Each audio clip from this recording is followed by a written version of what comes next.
se ocorrem falhas excessivas. E se no mesmo quadro temos posturas de diferentes idades, com grande quantidade de células preenchidas com mel ou pólen, a rainha está esgotada. A produção artificial de rainhas pode ser feita por diferentes métodos. Quando a demanda é pequena, pode-se simplesmente recolher realeiras extras de diferentes colmeias, colocá-las nas gaiolas, as quais, por sua vez, são colocadas em quadros porta-gaiolas e introduzidas na colmeia órfã até o seu nascimento. É importante a temperatura e umidade interior das colmeias para o desenvolvimento da rainha.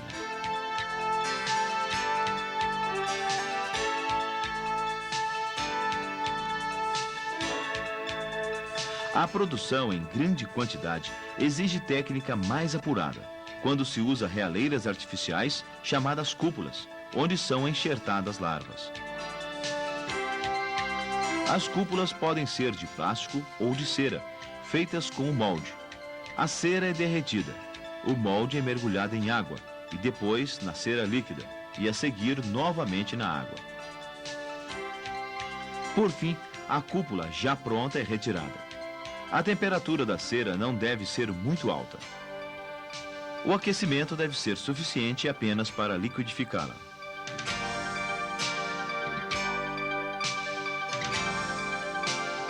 Sejam plásticas ou de cera, as cúpulas são soldadas com cera ao quadro porta-cúpulas.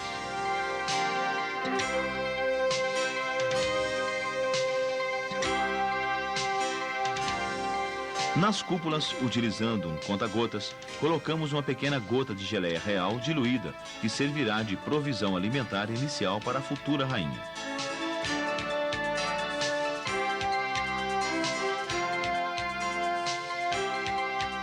A seguir, obtemos larvas muito jovens de um quadro de cria recente, com um máximo de 36 horas de vida, proveniente de uma colmeia doadora.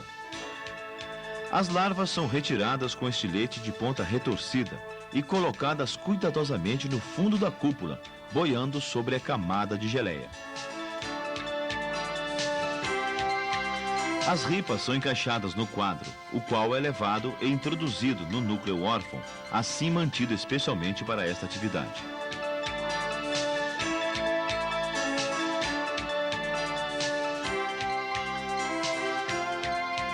Dois pontos importantes.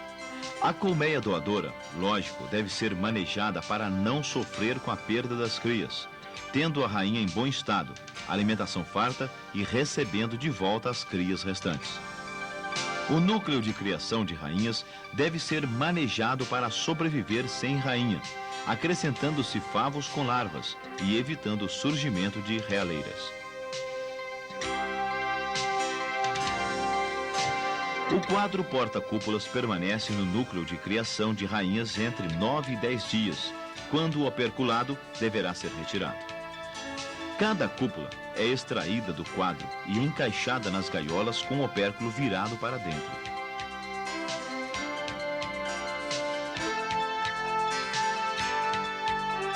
Pode-se também usar vidros com medidas adequadas ao encaixe das cúpulas. As gaiolas e os vidros podem ser colocadas em estufa até o nascimento das rainhas. Ou ainda, podem ser encaixados em quadros porta-gaiolas para serem colocados numa colmeia. Assim que nascem, as rainhas podem ser introduzidas imediatamente, ou poderão aguardar a introdução em um banco de rainhas, ou seja, um núcleo onde o quadro é introduzido com as gaiolas, ao lado dos quadros de crias, para que nossas rainhas virgens sejam alimentadas pelas abelhas nutrizes. As rainhas podem esperar até 9 dias pela introdução. Depois, ultrapassam a idade adequada para o acasalamento. É mais comum encontrar bancos de rainhas em apiários de maior porte. A introdução pode ser feita de várias maneiras. Em todas elas, as rainhas convivem com a colônia por algum tempo antes de serem completamente soltas. Podemos introduzir a rainha usando esta tela, fixa à cera de um quadro. A rainha virgem é mantida presa por 24 horas. Depois, voltamos e a soltamos, retirando a gaiola. Depois de alguns dias, é importante verificar se ela foi aceita. Podemos manter a rainha na gaiola de recria, fechando a entrada com açúcar de confeiteiro, o qual será roído e consumido em 1 ou 2 dias.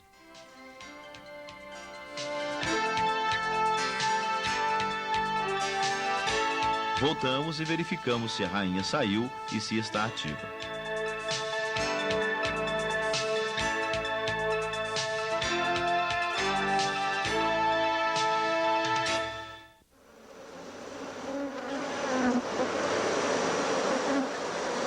Em meio a tantas técnicas usadas em suas atividades diárias, o apicultor também não deve se esquecer do melhoramento genético de suas colmeias. É importantíssimo administrar a produção até para saber qual colmeia está se destacando em relação às outras, em termos produtivos, para tirar delas os reprodutores que nos interessam. Um método importante de controle das populações é o de marcação da rainha, pelo qual garantimos sua identidade no apiário e temos certeza de sua presença em cada colmeia, especialmente se for introduzida. A marcação pode ser feita com tinta não tóxica esmaltada, ou ainda com placas numeradas e coloridas, que identificam o ano da marcação pela cor e o número da rainha.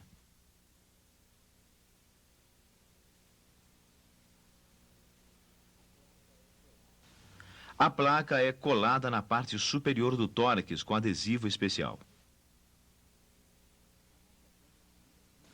A marcação facilita muito encontrar a rainha entre as operárias, nas operações de manejo. Para esse tipo de marcação, existem kits próprios, os quais podem ser encontrados no comércio especializado. É possível também fazer cruzamento entre raças diferentes, introduzindo rainhas ou zangões não africanizados em caso de populações muito agressivas. Sobre o melhoramento genético nos apiários, o professor Warwick Kerr tem importantes observações para os apicultores brasileiros. Há uma coisa muito importante para o apicultor, é manter sempre uma seleção. O que ele precisa selecionar? Se ele domina a agressividade, ele não precisa pensar nisso, mas é bom pensar nos outros. Então, a agressividade é uma coisa que a gente deve ir contra. Mas a coisa principal é a produção mesmo. O apicultor, rapidamente, ele sabe quais são as suas 50, 60 colmeias mais produtivas. Em cada 1/4 das suas colmeias, então cada apiário normalmente não tem mais do que 50 colmeias, é o que aguenta a flora local, são 50. Apenas no Piauí, naquelas grandes floradas do Marmeleiro, é que a gente pode pôr 80 a 120 colmeias por apiário. Então, apiário que eu chamo aquele aglomerado de colmeias. Naquele aglomerado, normalmente são 50, entre 30 e 50.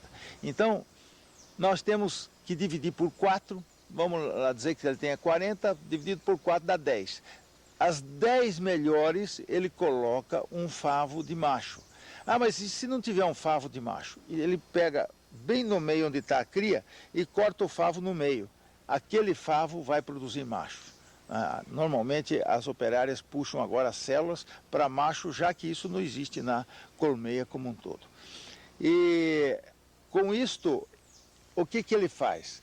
Ele produz macho das melhores colmeias que vão constantemente fecundar as rainhas produzidas no seu apiário e no mato.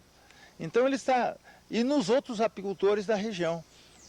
Num raio de 8 quilômetros, ele formou um centrinho de bons zangões. Então, esse aí é um conselho generalizado que eu dou para todos os apicultores, pequenos e grandes. Colocar quadro de machos no 1/4 melhor das suas colmeias. Com isto, gradualmente, sem nem ele sequer perceber, ele vai aumentar em cada geração aproximadamente 10% até chegar num nível máximo que, evidentemente, vai depender agora da flora e não da qualidade da abelha.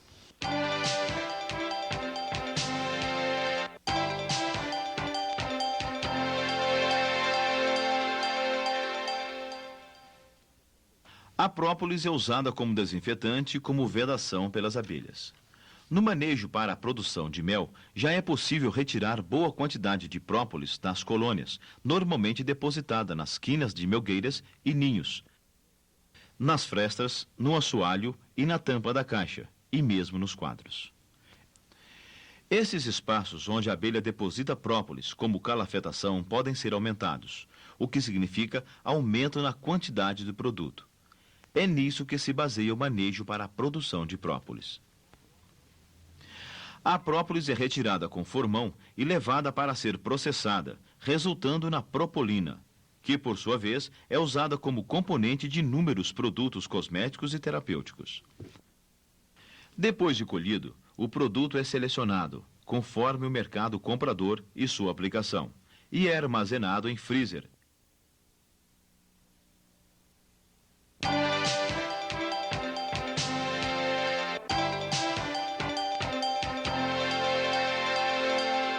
Já vimos como retirar o pólen das abelhas. Agora vamos ver como manejar para produzi-lo. Sendo ele fonte de proteínas e vitaminas para as abelhas, deduzimos que o seu consumo é maior quando a colmeia fica mais populosa, especialmente com um número de crias muito grandes, pois é na fase de desenvolvimento que seu consumo é maior. Portanto, se a florada favorece, o manejo deve facilitar as posturas. As melgueiras são colocadas normalmente. Dá-se um pouco mais de atenção ao preenchimento dos favos, colocando segunda melgueira sempre que necessário. A colheita é simples, realizada diariamente. Normalmente, as colmeias produtoras de pólen não oferecem reações muito defensivas em seu manejo, o que facilita muito o trabalho do apicultor.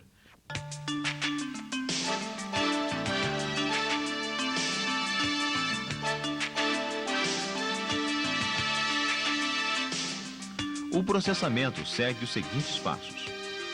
Pesa-se o conteúdo das gavetas para controle e avaliação. Numa sala de processamento com temperatura e umidade controlados, faz-se a catação manual das impurezas com todo cuidado. O pólen é então seco em estufa a 48 graus Celsius. E, por fim, é embalado. A armazenagem pode ser feita em vidros perfeitamente esterilizados, guardados em freezer.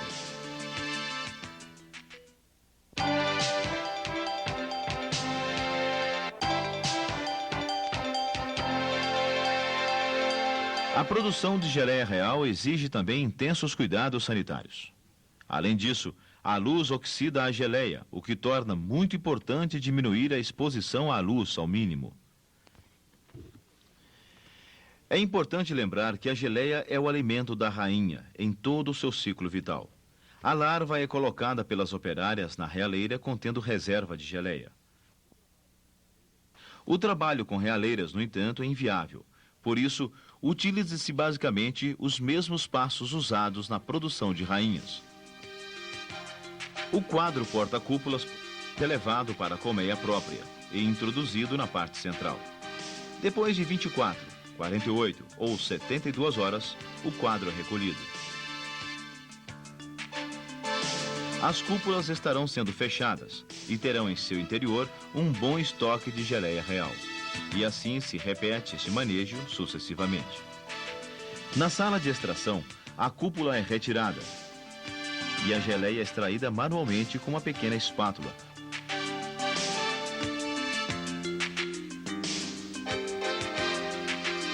ou com auxílio de um sugador que aspira a geleia, a qual, por sua vez, é armazenada em vidro opaco ou vidro transparente embrulhado em papel alumínio e depois armazenado em freezer. A higiene neste processo é importantíssima para se evitar contaminações.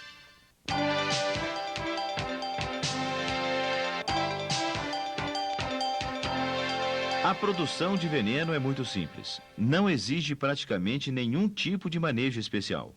Apenas cuidados mais intensos com a segurança. Utiliza-se um aparelho próprio alimentado por baterias que, ligados a placas colocadas no ovado, aplicam pequenos choques elétricos nas abelhas, os quais não lhes causam danos físicos, mas fazem com que elas tentem ferroar a placa, deixando cair o veneno. A parte recolhida é a fração não volátil do veneno, em pó.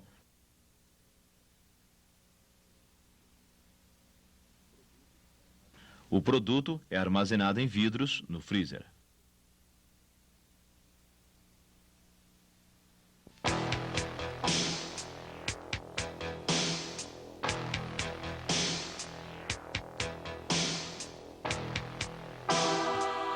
Nunca se esqueça que o trabalho com abelhas exige muita dedicação e disciplina do apicultor. Falhas de manejo resultam em quebras da produção e consequentes prejuízos. O apicultor também deve estar atento ao mercado, produzindo produtos de qualidade, com máxima preocupação com higiene e com a imagem do seu produto junto à clientela. Educar o consumidor para comprar apenas produtos de qualidade significa aumentar a rentabilidade do setor, eliminando a concorrência de falsificadores.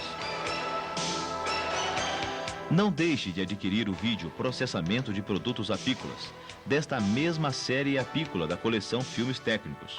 Nele, você vai ver como trabalhar melhor os subprodutos da apicultura, melhorando qualidade e conquistando novos mercados.